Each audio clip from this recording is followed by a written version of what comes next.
because I was 19 and it's 1980, 81, so I was the only black person up there and I was the only teenager up there, so I was like, I don't want to party with them. I want to go, it was a club called Bentley's, and I would go to Bentley's. Yeah, you know Bentley's?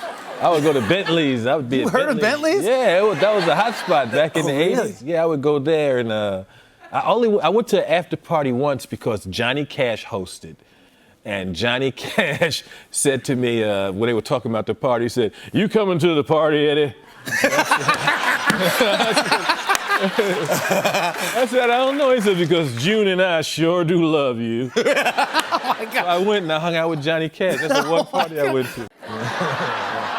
And to Richard Pryor, my idol, with whom I have a $100,000 bet. No mother effer, I didn't forget. What was the bet with Richard Pryor? He bet me $100,000 that I wouldn't put out a music album where there's no jokes and nothing. It's just all music. He said you'll never do it, and I bet him $100,000, and I did it, and he never paid me. He never paid you? He never paid me.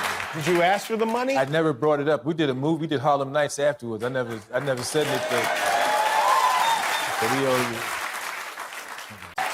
Shaquille O'Neal said that he was once in an elevator and Stevie Wonder walked in the elevator and goes, "Hi, Shaq." That probably happened. Wow, this is I tell you what's amazing about Stevie. If you meet him and anybody, you meet him and you have a conversation with him and he asks you your birthday, and if you met him again 30 years from now, and you'd say, "Hey, Steve, I'm so-and-so." He'll say, "Oh, yeah," and tell you your birthday. Really? He's got one of those crazy memories? Yeah, one of those kind of crazy Well, that is pretty crazy. Yeah. Hey, Stevie Wonder, man, and then he sings the song about your birthday. Yeah. That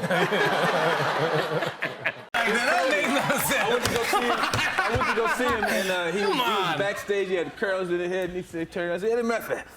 He said, "When you gonna start working clean?" I said, "What?" He said, "You gotta stop doing all that cursing, you know, and you gotta make sure you get your money, any money you got, and bury it in the woods." And I was like, "What's buried in the woods?" I said, "Because the government gonna take your money if you have it in the bank. The government will take your money. Get you a piece of land, you bury that money in the woods." Oh my God. And I said, "But can't the government take your land?" And he said, "Well, they won't know where the money is." Financial advice from James Brown. He was out from 11 to 6 in the morning, never came out of character, and the next morning the suit was all up. It was actually destroyed. Like Keenan Ivory Wayans destroyed this suit on a dare. He found it in the closet and he put it on, and Keenan's like 6'5". He was busting all out the suit. And we was laughing, and I said, "Hey, I dare you to go out without the suit." And he put on this. Remember on In Living Color, he used to do a character called Frenchie? That's dressed up like Frenchie and went out. We was out from 11 to 6 in the morning, never came out of character, and the next morning the suit was all up. Yeah. Frenchie. He never came out of character all night. The only movie I ever turned down that became a big hit was that Who Framed Roger Rabbit. You were going to be in that? I was going to be the Bob Hoskins dude, and I was like, "What animation and people? That sound like bullshit to me." Now every time I see it, I feel like an idiot. You were at the party when Prince had on those skates that lit up, those glitter skates? Yes. Okay, yeah. Valentine's.